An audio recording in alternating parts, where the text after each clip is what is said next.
ప్రేక్షకులకు నమస్కారం. ప్రస్తుతానికి నేను ఒక అద్భుతమైన పుణ్యక్షేత్రంలో ఉన్నాను. ఈ పుణ్యక్షేత్రం ఎక్కడ ఉంది అంటే శంకరపల్లి మండలం చందిప్ప గ్రామం. మరి ఇక్కడ ప్రత్యేకత ఏమిటి అంటే శ్రీ బ్రహ్మసూత్ర మరకతలింగేశ్వర స్వామి యొక్క దర్శనం. ఇది చాలా అరుదైన దర్శనం అని మనం చెప్పుకోవాలి. స్వామివారి యొక్క ఆ లింగాకారం ఏదైతే ఉంటుందో అది చాలా భిన్నంగా ఉంటుంది. అలాగే మరకతలింగము, ఈ ఆలయంలో ఎన్నో ప్రత్యేకతలు దాగి ఉన్నాయి. వీటి గురించి మనం తెలుసుకుందాం. స్వామివారి యొక్క దర్శనం చేసుకుందాం రండి. శివుడాజ్ఞ లేనిదే చీమైనా కుట్టదు అని అంటారు, నిజమే కదా? అయితే శివుడాజ్ఞ ఉన్నట్లయితే గనక మన జీవితం ఇంకొకలా ఉంటుంది. ఆ శివుడు ఆజ్ఞాపించాలన్నా, మన కోరికలు తీరాలన్నా మన భక్తి ఎలా ఉండాలి, ఇది కూడా మనం చూసుకోవాలి కదా. అయితే ఎన్నో జన్మల్లో పుణ్యం చేస్తే మనిషి జన్మ అన్నది వస్తుంది. అటువంటి మహోత్కృష్టమైన మానవ జన్మ పొందిన తర్వాత ఇదిగో ఇలా పరమేశ్వరుని యొక్క పక్కనే మనం కూర్చోవచ్చు. మరి ఈ శివలింగ దర్శనం ఏదైతే ఉందో ఇది ఒక అద్భుతం అనే చెప్పుకోవాలి. ఇంకా చెప్పాలి అంటే అతిశయం అనే చెప్పాలి. ఎందుకు అంటే ఇది సాధారణమైన లింగం కాదు, ఇది బ్రహ్మసూత్ర మరకత లింగేశ్వర స్వామి యొక్క స్వరూపం. మరి ఇంతకీ ఈ బ్రహ్మసూత్రం అంటే ఏమిటి, మరకత లింగం అంటే ఏమిటి, దీనికి ఉన్న ప్రత్యేకత ఏమిటి, వీటన్నిటి గురించి మనం తెలుసుకుందాం అయ్యగారిని అడిగి. నమస్తే అయ్యగారు, ఎలా ఉన్నారు? అయ్యగారు, మన శంకరపల్లిలో ఉన్న ఈ శ్రీ బ్రహ్మసూత్ర మరకత లింగేశ్వర స్వామి వారి ఆలయం ఇది అరుదు అని మనం చెప్పలేము. ఇది ఇలాంటి స్వరూపం ఇంకెక్కడా మనకి కనిపించదు. మరి ఈ శివలింగానికి ఉన్న ప్రత్యేకత ఏంటి? ఓం నమ శివాయ. శ్రీ గురుభ్యో నమ. శ్రీ మహాగణాధిపతయే నమ. వాగర్తాయ సంపృక్తో వాగర్త ప్రతిపత్తయే జగదపితరో వందే పార్వతీ పరమేశ్వరు.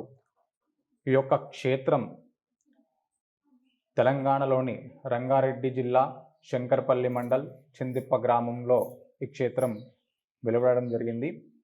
ఇక్కడ స్వామివారు మనకి మరకతలింగేశ్వర స్వామిగా, అలాగే బ్రహ్మసూత్ర సహిత మరకతలింగేశ్వర స్వామిగా అందరికీ దర్శనమిస్తూ ఉంటారు.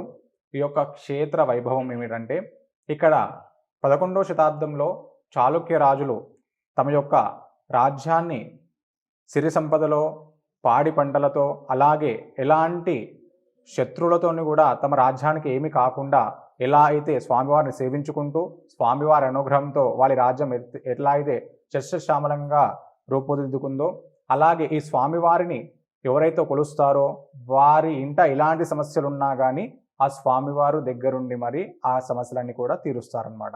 ఇక్కడ మనకు చూసుకున్నట్టయితే స్వామివారు మరకతలింగ అంటే లైట్ గ్రీన్ కలర్లో మనకి దర్శనమిస్తుంటారు. అంటే మరకతము అనేది మన గ్రహాలలో, నవగ్రహాలలో బుధ గ్రహానికి, గురు గ్రహానికి అనుకూలమైనటువంటి రత్నం అనమాట. ఈ యొక్క శివలింగానికి అభిషేకం చేసుకుంటే మన యొక్క జీవితంలో ఎలాంటి సమస్యలు ఉన్నా కానీ తొలగిపోతాయి అన్నమాట. మనం ఇప్పుడు ఏదన్నా విదేశీ యానాలకు కానీ, విదేశీ ప్రయాణాల విద్య కోసం, ఉన్నత విద్యల కోసం బయటి విదేశాలకు వెళ్ళి చదువుకోవాలని కోరిక ఉంటుంది. కొన్ని కారణాల వల్ల అది ఆగిపోతూ ఉంటుంది. ఇక్కడ స్వామివారికి అభిషేకించుకున్న, ఈ యొక్క స్వామివారిని దర్శించుకున్న ఆ యొక్క సమస్యలు కూడా తీరిపోతాయి అన్నమాట. అలాగే సంతానం లేని వారికి కూడా 5 మాస శివరాత్రులు అంటే చతుర్దశి రోజు అనమాట, అంటే అమాసకు ముందు రోజు మాస శివరాత్రి రోజు స్వామివారికి అభిషేకించుకున్న వారికి సంతాన ఫలం కలుగుతుంది. అలాగే వివాహం కాని వాళ్ళు బుధవారం స్వామివారిని అభిషేకించుకుంటే వారికి వివాహం కూడా జరుగుతుందన్నమాట. విశేషంగా స్వామివారు ప్రతి ఒక్క సమస్యని తీరుస్తూ అందరికీ కూడా భక్తులకి ఈ మధ్య కాలంలో, అంటే పూర్వము ఈ యొక్క క్షేత్రము ఎవరికి కూడా తెలియదు అనమాట. దాదాపు ఒక 5 సంవత్సరాల నుంచి ప్రతి ఒక్కరికి అందుబాటులో ఉండి తెలుసుకొని వచ్చిన వాళ్ళు వాళ్ళ కోరిక నెరవేరిందని మళ్ళీ వచ్చి స్వామివారిని దర్శించుకొని వాళ్ళు ఇంకా 10 మందికి చెప్పి ఇక్కడికి వెళ్ళండి, మీకు ఎలాంటి సమస్య ఉన్నా కానీ తిరిగిపోతుందా, అలా దినదినాభివృద్ధిగా ఈ యొక్క క్షేత్రం వెలుస్తుంది. కావున మీ యొక్క అందరూ కూడా ఈ యొక్క క్షేత్రాన్ని దర్శించాలని కోరుకుంటున్నాము. అలాగే ఈ యొక్క క్షేత్రానికి సమీపంలో ముచ్చుకుందా నది, అంటే ఇప్పుడు మూసీ నది, ఇప్పుడు పిలువబడే మన కాలంలో మూసీ నదిగా పేరొందింది. అప్పటి కాలంలో ముచ్చుకుందా నది, ఆ యొక్క నది ప్రవాహిక ప్రాంతంలోనే ఈ ఆలయం ఉండడం ఇంకా విశేషం. అంటే నదీ ప్రాంతంలో ఉన్న ఆలయానికి విశేషమైన ఆరాధన ఉంటుందన్నమాట. అంటే ఇక్కడ మీరు ఎలాంటి కార్యక్రమం చేసినా కానీ 1,000,000 రెట్ల ఫలితం ఇస్తుంది. అందులో బ్రహ్మసూత్రం కూడా ఉంది కాబట్టి మనకి ఇక్కడ మీరు ఒక అభిషేకం చేసిన 1,000,000 అభిషేకాలతో సమానం. ఒకసారి ఈ ఆలయాన్ని దర్శించుకున్న 1,000,000 సార్లు దర్శించుకున్న పుణ్యఫలం ఉంటుందన్నమాట. ఈ యొక్క క్షేత్ర విశిష్టం అంటే ఎవరికి అంటే వారు ఈ క్షేత్రాన్ని సందర్శించలేదు, ఆ పరమశివుని యొక్క ఆజ్ఞ పొందిన వారు మాత్రమే ఈ యొక్క క్షేత్రాన్ని సందర్శించుకుంటారు. అలా చాలామంది కూడా గత సంవత్సరం నుంచి ఈ క్షేత్రానికి వెళ్ళి స్వామివారిని దర్శించుకోవాలంటే కూడా వాళ్ళకి ఎన్నిసార్లు ప్రయత్నించినా జరగలేదు. ఆ స్వామివారు అనుగ్రహించినప్పుడు మాత్రం వచ్చి దర్శించుకుంటూ ఉంటారనమాట. బ్రహ్మసూత్రము అని మాట్లాడుకుంటున్నాం కదండి. అంటే ఇది శివలింగం లోపల ఉంటుందా అండి? అంటే బ్రహ్మసూత్రం అంటే ఏంటి? దాని ప్రత్యేకత ఏంటి? ఇక్కడ మనకు బ్రహ్మసూత్రం 3 గీతలు ఉన్నాయి కదమ్మా. ఉమ్. దాన్ని బ్రహ్మసూత్రము అంటారు. అంటే పూర్వకాలంలో మన ఋషులు, మునులు అంటే ఈ కలియుగాన్ని దృష్టిలో ఉంచుకొని అంటే ఇక్కడ ఇందులో పాపకర్మలు ఎక్కువ ఉంటాయి. ప్రతి ఒక్కరికి ఈతి బాధలు అనేటివి కలియుగంలో చాలా ఉంటాయి కాబట్టి అప్పట్లో మన ఋషులు, మునులు అందరూ కలిసి కూడా ఈ యొక్క బ్రహ్మసూత్రాన్ని ప్రతిష్టాపించడం జరిగింది. అంటే ఇది ఒక శక్తిలాగా మనకి ఉంటుందన్నమాట. అంటే అనుకున్న కోరిక నెరవేరడానికి, అలాగే మనం ఒకసారి చేసిన పుణ్యఫలాన్ని కోటి సార్లు ఫలితాన్ని ఇచ్చే విధంగా అప్పట్లో ఉన్న ఋషులు దీని యొక్క ప్రతిష్టాపన చేశారనమాట. అంటే ఇది ఎన్నో ఏళ్ల నాటిది. అవును, స్వామివారి 11వ శతాబ్దం యొక్క- నాటి శివలింగం అనమాట. అంటే మీరు చూసుకుంటే ఇదంతా 11వ శతాబ్దంది లాగా అనిపించదు కానీ ఈ యొక్క క్షేత్రం అనేది ముచ్చుకుంద నది ప్రవేశ ప్రాంతంలో ఉందని చెప్పాను కదా. మనకి 2009 నుంచి ఈ యొక్క నది ప్రవాహం ఎక్కువైతున్న కొద్దీ ఈ యొక్క క్షేత్రము అంటే పక్క నుంచి వరద వెళ్తూ ఉంటుంది అనమాట. దానికి కోసుకొని వేయడం ద్వారా ఒక సైడు ఆలయము ఒరిగినదంత వలన లోపల మొత్తం వరిగడ్డిని నింపేసి ఒక్కొక్క రాయి నిదానంగా తీసి 2012లో దీన్ని మళ్ళీ పునర్నిర్మాణం చేశారనమాట. లింగాన్ని మాత్రం ఎవరు కూడా టచ్ చేయలేదు.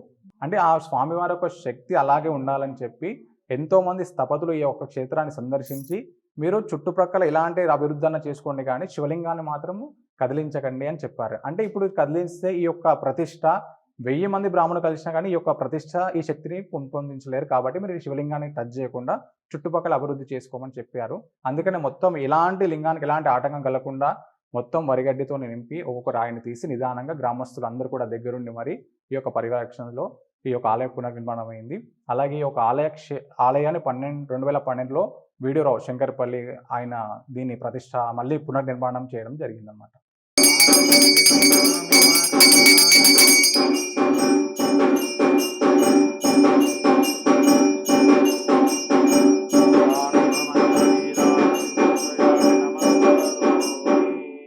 శ్రీ మహాదేవతాభ్యో నమో నమః.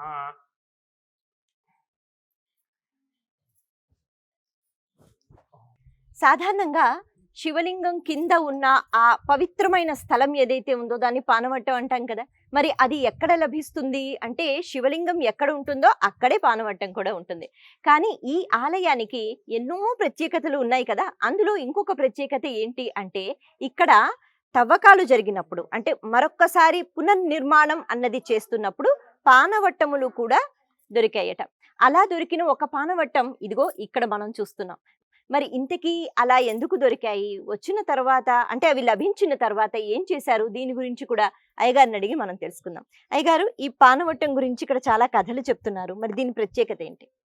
చూసుకున్నట్టయితే ఈ యొక్క ప్రాణమట్టం మనకి టెంపుల్ ఏదైతే మీకు చెప్పానో 2012లో పునర్నిర్మాణం జరిగిందో అప్పుడు స్వామివారిని మొత్తము కూడా పాతాలయాన్ని తొలగించినప్పుడు స్వామివారి నూతన ఆలయం ప్రారంభించడానికి పునాది తవ్వినప్పుడు ఈ యొక్క ప్రాణమట్టం అనేది లభించిందనమాట. దీన్ని అక్కడే స్వామివారిని చుట్టుపక్కల పెట్టేయడానికి వీలు కాలేనప్పుడు స్వామివారికి ఇక్కడ తీసుకొచ్చి ఇక్కడ ప్రతిష్టాపన చేశారనమాట. అందరికి అనుకూలం అంటే బయట ఒకవేళ మనకు ఎక్కువ జనాలు వచ్చి లోపల అభిషేకాలు నిర్వహించలేని క్రమంలో ఇక్కడ స్వామివారికి అభిషేకించుకోవడానికి అనుకూలంగా స్వామివారి యొక్క శక్తిని కూడా ఇందులో పెంపొందించి ప్రతి ఒక్క భక్తుడికి కూడా అభిషేకం చేసుకుని అనువుగా ఇక్కడ ప్రతిష్టాపన చేశామన్నమాట. అది బ్రహ్మసూత్ర శివలింగం కాదమ్మా, మనకి నార్మల్ శివలింగమే అనమాట. అది మళ్ళీ మీరు ప్రతిష్టాపన చేశారనమాట. అక్కడ మనకు అక్కడ ఎక్కడైతే స్వామివారి ఉన్నారో అక్కడ 2 అడుగుల మేర పునాది కోసం తవ్వినప్పుడు అక్కడే స్వామివారు బయటకి రావడం జరిగిందనమాట. అంటే ఇంకా ఆ భూగర్భంలో ఇంకా కొన్ని అంటే స్వామివారి శివలింగం పక్కనే ఆనుకునే ఇంకో శివలింగం ఉందన్నమాట లోపల. దాన్ని ఎలాంటి ఇబ్బంది కలగకుండా అక్కడనే దాన్ని ప్రతిష్టాపన చేసి మళ్ళీ చుట్టూ కూడా ఎవరు ఏమి చేయకుండా 5 లింగాలు ఉన్నాయి. లోపల ఇంకా 5 లింగాలు ఉన్నాయి. స్వామివారి చుట్టుపక్కల ఉంటాయి. మనం ఏది కదిలించినా పైన స్వామివారు కదలడానికి ఆస్కారం ఉంది కాబట్టి దాన్ని అలాగే ఉంచేశారనమాట. అంటే ఇప్పుడు ఆ గర్భగుడిలో మనం చూస్తున్న మరకతలింగేశ్వర స్వామి కింద ఇంకా 4 అదండి. మరి ఇలా చెప్పుకుంటూ పోతే ఇంకా చాలా చాలా చాలా ప్రత్యేకతలు, వాటి గురించి కూడా మనం తెలుసుకుందాం ముందు ముందు. ఈ శ్రీ బ్రహ్మసూత్ర మరకత శివలింగ దర్శనం మనం ఏదైతే చేసుకున్నామో ఇక్కడ లోపల గర్భగుడిలో అనే కాదు ఇక్కడ బయట కూడా మనకి ఎన్నో నిదర్శనాలు, అలాగే చాలా ఆసక్తికరమైన విషయాలు మనకు అలా వినిపిస్తూనే ఉంటాయి, కనిపిస్తూనే ఉంటాయి. అయ్యగారిని అడిగి ఇంకా చాలా విషయాలు తెలుసుకుందాం. అయ్యగారు, త్వరలోనే అమ్మవారు కూడా ఇక్కడికి వస్తారు అని అంటున్నారు. ఇవి వినిపిస్తున్నాయి. అయితే గర్భగుడిలో ఎలాగో అమ్మవారి స్వరూపాన్ని చూసాము. మరి అమ్మవారు వస్తున్నారు అంటే ఎక్కడి నుంచి వస్తున్నారు? ఈ విషయాల గురించి చెప్పండి. మనకు చూసుకున్నట్టే చాలా మంది గురువుగాళ్ళు, పెద్దవాళ్ళు, అలాగే పీఠాధిపతులు కూడా వచ్చి ఇక్కడ ఇంకో అమ్మవారు త్వరలో రాబోతుంది. ఇక్కడ మనకి వెళ్ళడం జరుగుతుంది. మీరు చూసుకుంటూ ఉండండి. ఆస్కారం ఉంది చాలా. అంటే ఇది ఒక క్షేత్రము ఎన్నో చదరపు అడుగుల్లో ఉంది. ఇది ఇంత చిన్న దేవాలయం కాదు. పూర్వంలో దీనికి 150 ఎకరాల మాగాణి ఉండే అనమాట. ఇప్పుడు 150 ఎకరాల పొలం ఈ గుడి పేరు మీద ఉండే. కాలక్రమేణా అంతా వెళ్ళిపోయింది. మనకు చూసుకున్నట్టయితే ఇక్కడ నుంచి చూసుకుంటే అక్కడ తాటి చెట్లు ఉన్నాయి కదా, అక్కడ మనకి మెయిన్ ద్వారపాలకులు అక్కడ నుంచి స్టార్ట్ అవుతారు అనమాట. ఇక్కడ చూసుకున్నట్టయితే ఇక్కడ మనకి ఇక్కడ నుంచి 1 కిలోమీటర్ వెళ్తే 500 మీటర్స్ వెళ్తే అక్కడ లక్ష్మీ గణపతి ఉంటాడు. ముందుగా స్వామివారి దర్శనం చేసుకున్న తర్వాత, అక్కడ అభిషేకాలు చేసుకున్న తర్వాత ఇక్కడ అక్కడ ద్వారపాలకుల ద్వారా స్వామివారి దర్శనానికి వస్తారనమాట. మనకు చూసుకున్నట్టే ఇక్కడ నుంచి ఒక 200 మీటర్లు అయితే మనకి నది ఉంటుంది. అంటే పూర్వంలో ఒక నది స్నానాలు ఆచరించి స్వామివారిని అభిషేకించుకునే వీలుగా ఆ యొక్క నదీ తీరంలోనే ఈ ఆలయాన్ని నిర్మించారనమాట. అలాగే మనకి కాలభైరవ స్వరూపం కూడా కనిపిస్తూ ఉంటుంది. మనకి కాశీ క్షేత్రంలో కాలభైరుడు క్షేత్రపాలకుడు. ఈ యొక్క క్షేత్రానికి కూడా మా కాలభైరుడే ఈ ఊరికి కానీ, ఈ క్షేత్రానికి కానీ కాలభైరుడే మనకి ఇక్కడ క్షేత్రపాలకుడు అనమాట. ఇక్కడ ఇంకా కథలు వినిపిస్తున్నాయండి. అసలు ఈ ఊర్లో దొంగతనాలు అన్నవి జరగవు. జరిగినా ఒక్క రోజులో అంటే వాళ్ళు దొరికిపోతారు. ఎందుకంటే కాలభైరవుడు కేవలం ఆలయాన్నే కాదు, ఊరిని కాపాడుతూ ఉంటారని. అంటే స్వామివారు ఎల్లవేళలా ప్రతి ఒక్కరిని కూడా తన కనిరెప్పులతో చూస్తూ, ఎవరికి ఎలాంటి ఆటంకం రాకుండా, ఎలాంటి కష్టం రాకున్నా కానీ ఆ యొక్క క్షేత్రపాలకుడు ఈ యొక్క ఊరిని సమృద్ధిగా పాపి కూప కడాక్షలతో, అంటే పంట నష్టం లేకుండా కానీ, అధిక నష్టం లేకుండా సమతుల్యంగా ఈ యొక్క గ్రామాన్ని కాపాడుతూ ఉన్నాడు అనమాట. అదండి. మరి అటువంటి కాలభైరవ స్వరూపాన్ని కూడా దర్శించుకుందాం. పదండి.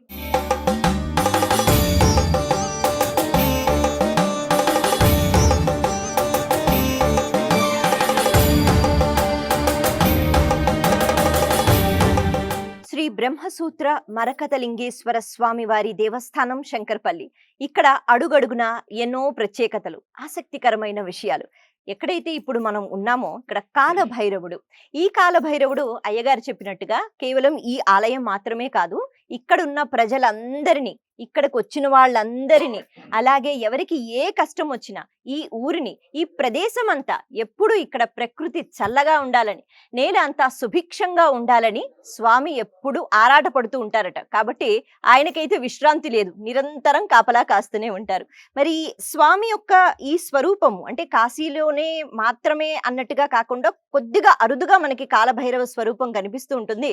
అలాంటిది ఈ ఆలయంలో కూడా కాలభైరవ స్వరూపాన్ని మనం దర్శించుకుంటున్నాం. ముఖ్యంగా స్వామికి ఇలాగా కూష్మాండంలో అంటే గుమ్మడికాయలో దీపాలు పెట్టి ప్రత్యేకంగా ఈ రోజు పూజలు చేశారు. ఇది కూడా మనం దర్శించుకుంటున్నాం. ఇవన్నీ ఒక ఎత్తైతే ఇక్కడ ఒక అద్భుతమైన శిల ఉంది. దీన్ని రాయి అని అనకూడదుగా, ఇది శిల. దీనికి ఎంతో ప్రత్యేకత ఉంది. మరి ఇది సాలగ్రామమా? కాదు. శివలింగమా? కాదు. మరి ఈ రెండు కాకుండా ఎందుకంత ప్రత్యేకత? ఇక్కడికి వచ్చిన వాళ్ళందరూ దీన్ని దర్శించుకుంటారు, తాకుతారు. మరి దీని విశేషం గురించి అయ్యగారిని మనం అడుగుదాం.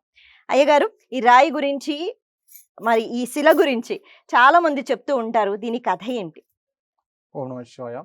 ఈ యొక్క క్షేత్రంలో చూసుకున్నట్టయితే దాదాపుగా ఒక 20 సంవత్సరాల క్రిందటి నుంచి ఈ యొక్క గ్రామంలో అందరూ కూడా శివమాల ధరించి ఎంతో అద్భుతంగా స్వామివారిని సేవించుకుంటూ నిరంతరం వారి సేవలను ఉండి ఈ యొక్క క్షేత్రం నుంచి ఇరుముడి కట్టుకొని వాడు పాదయాత్ర పరంగా శ్రీశైల మహాక్షేత్రాన్ని సందర్శించడానికి వెళ్ళారు.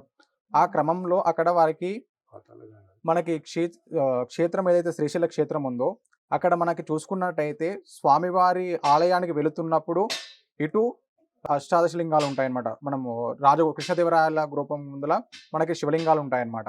అలాగే స్వామివారిని దర్శించుకొని మనం బయటకు వచ్చిన తర్వాత పంచలింగాలు ఉంటాయన్నమాట.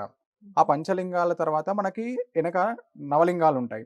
ఆ యొక్క నవలింగాల రూపంలోనే కూడా ఈ రాయి కూడా ఉంటుందన్నమాట. ఆ నవలింగాలు ఎలా అయితే ఉంటాయో, ఏ ఆకారంలో ఏ శిలలో ఉంటాయో ఈ యొక్క శిల కూడా సేమ్ అలాగే ఉంటుంది.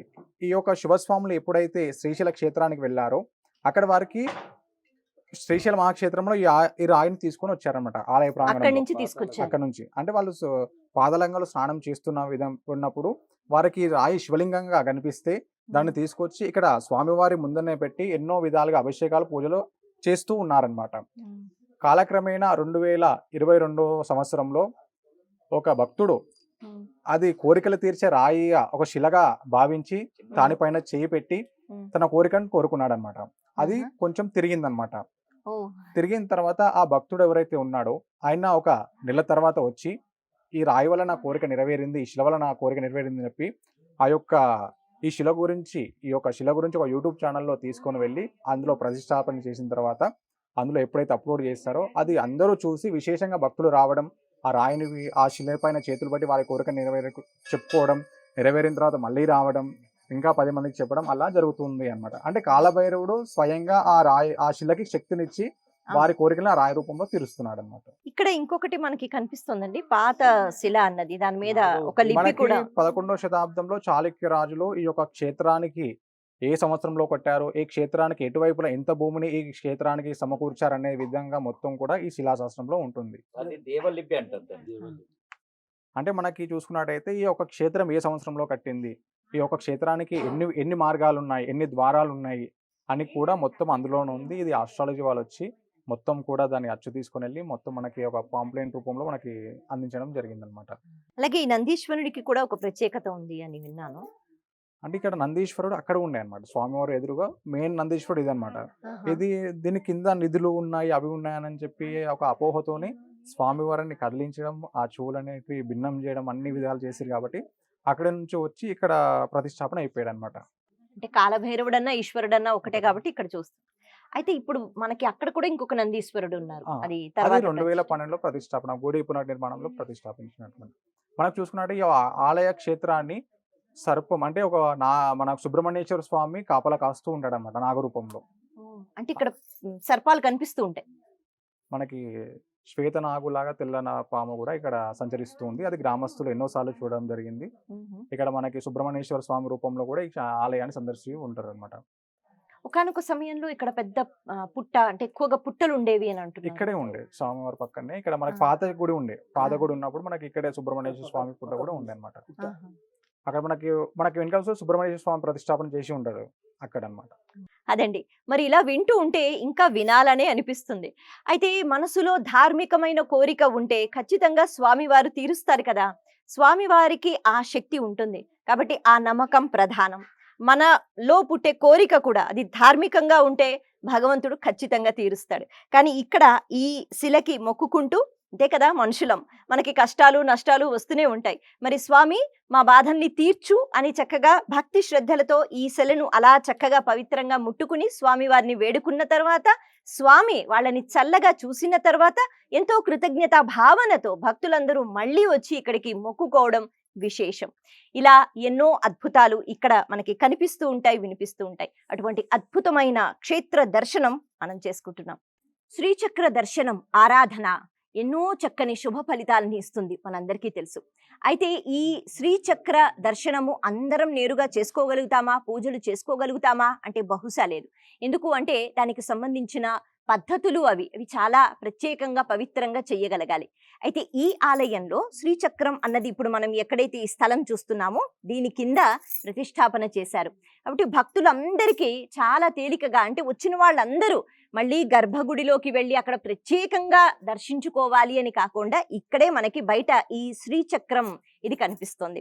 అలాగే దీన్ని వరాల బండ అని అంటారు. అంటే మనసులో ఉన్న కోరికలు ఇక్కడ కోరుకున్న తర్వాత శ్రీచక్రం కదా, అంటే పరబ్రహ్మ స్వరూపిణి యొక్క శక్తి ఉంటుంది. అందుకే ఇక్కడ చాలా మంది ఇదిగో ఇలా ఈ పైసలు తీసి ఇలా నించోబెట్టే ప్రయత్నం చేస్తూ ఉంటారనమాట, మనసులో ఉన్న కోరికలు కోరుకుంటూ. కొంతమందికి అవి అలా చక్కగా నించుని ఉంటాయి, కొంతమందికి అలా పడిపోతుంటాయి. ఏది ఏవైనా అమ్మవారికి చెప్తే అమ్మవారు అన్ని చూసుకుంటారు. కాబట్టి ఈ వరాల బండ దగ్గరికి వచ్చి ప్రతి ఒక్కరూ ప్రత్యేకంగా ఇక్కడ ఆగి మనసులో ఉన్న కోరికలు తెలుపుకుంటూ ఉంటారు. శ్రీచక్రం యొక్క అనుగ్రహము ఇక్కడ నుంచే, అంటే ఈ లోపల ఉంది కాబట్టి ఇక్కడి నుంచే మనం పొందగలుగుతాం.